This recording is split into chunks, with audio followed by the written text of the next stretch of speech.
Chapter 12. The Trial by Fire. The moment Lucille heard the lock click behind her, she knew that she was trapped. But her fighting blood was up. Even had the door been wide open, she would not have retreated. "You release that child," she said through cold, set lips.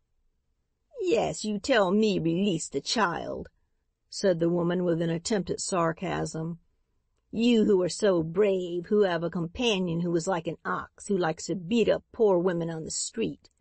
You say release the child. You say that.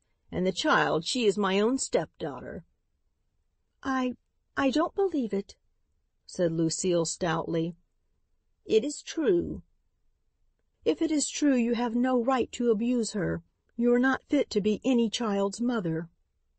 "Not fit!" The woman's face became purple with rage.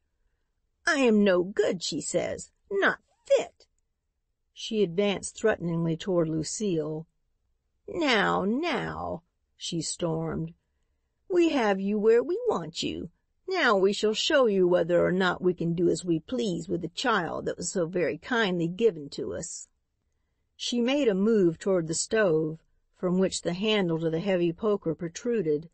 By this time the end must be red hot. "It's no use to threaten me," said Lucille calmly. "I wouldn't leave the room if I might. If I did, it would be to bring an officer. I mean to see that the child is treated as a human being and not as a dog." The woman's face once more became purple. She seemed petrified, quite unable to move, from sheer rage. But the man, a sallow-complexioned person with a perpetual leer in one corner of his mouth, started for the stove. With a quick spring, Lucille reached the handle of the poker first. Seizing it, she drew it white-hot from the fire. The man sprang back in fear. The woman gripped the rounds of a heavy chair and made as if to lift it for a blow. Scarcely realizing that she was imitating her hero of fiction, she brought the glowing iron close to the white and tender flesh of her forearm. "You think you can frighten me," she smiled. "You think you can do something to me which will cause me to cease to attempt to protect that child. Perhaps you would torture me. I will prove to you that you cannot frighten me. What I have been doing is right. The world was made for people to live in who do right. If one may not always do right, then life is not worth living." The fiery weapon came closer to her arm. The woman stared at her as if fascinated. The child, who had been silently struggling at her bands, paused in open-mouthed astonishment. For once the leer on the man's lips vanished. Then, of a sudden, as she appeared to catch the meaning of it all, the child gave forth a piercing scream. The next instant there came a loud pounding at the door as a gruff voice thundered, "Here, you in there, open up." The woman dropped upon the ill-kept bed in a real or pretended swoon. Lucille allowed the poker to drop to her side. With trembling fingers the man unloosed the door, and the next instant they were looking into the faces of a police sergeant and two other officers of the law. "What's going on here?" demanded the sergeant. Suddenly recovering from her swoon, the woman sprang to her feet.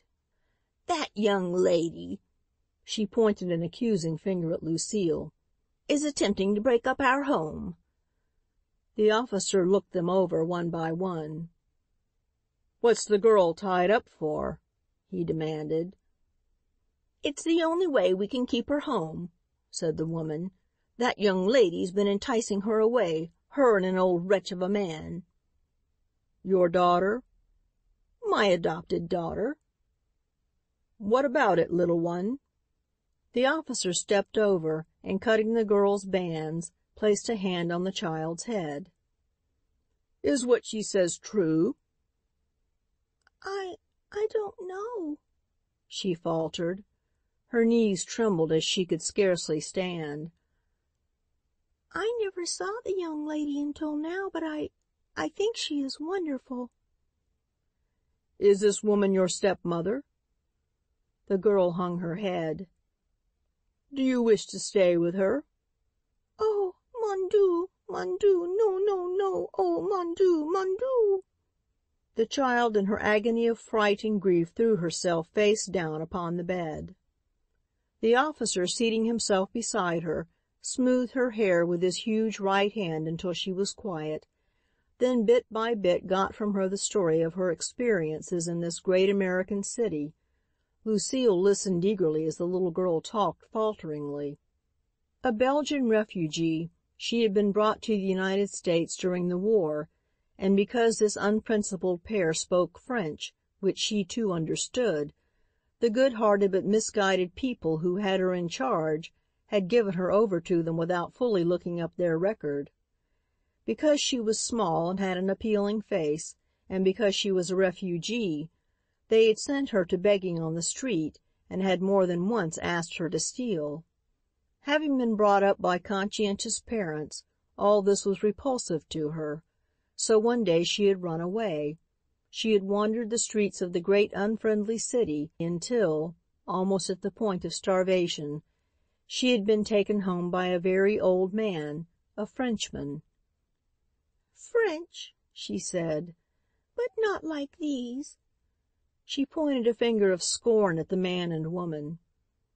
"A French gentleman, a very, very wonderful man." She had lived with him and had helped him all she could. Then one night, as she was on an errand for him, the woman, her stepmother, had found her. She had been seized and dragged along the street. But by some strange chance she did not at all understand, she had been rescued. That night she had been carrying a book. The book belonged to her aged benefactor and was much prized by him.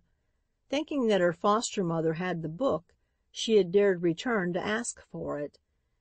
She proceeded to relate what had happened in that room and ended with a plea that she might be allowed to return to the cottage on Tyler Street. "Are you interested in this child?" the officer asked Lucile. "I surely am." "Want to see that she gets safely home?" I will." "And see here," the officer turned a stern face on the others, "if you interfere with this child in the future, we've got enough on you to put you away. You ain't fit to be no child's parents. Far as I can tell, this here old man is. This case for the present is settled out of court. See?" He motioned to his subordinates. They stood at attention until Lucile and the child passed out, then followed. The sergeant saw the girl and the child safely on the elevated platform, then tipping his hat, mumbled, "Good luck and thank you, miss. I've got 2 of 'em myself, and if anything ever happened to me, I'd like nothing better'n to have you take an interest in 'em." Something rose up in Lucile's throat and choked her. She could only nod her thanks. The next instant they went rattling away, bound for the mystery cottage on Tyler Street. For once Lucile felt richly repaid for all the doubt, perplexity, and sleepless hours she had gone through. "It's all very strange and mysterious," she told herself, "but somehow, sometime, it will all come out right." As she sat there absorbed in her own thoughts, she suddenly became conscious of the fact that the child at her side was silently weeping. "Why," she exclaimed, "what are you crying for? You were going back to your cottage and to your kind old man." "The book," whispered the child. "It is gone. I can never return it." A sudden impulse seized Lucile, an impulse she could scarcely resist. She wanted to take the child in her arms and say, "Dear little girl, I have the book in my room. I will bring it to you tomorrow." She did not say it. She could not. As far as she knew, the old man had no right to the book. It belonged to Frank Morrow.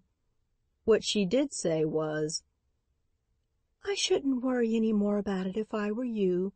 I'm sure it will come out all right in the end."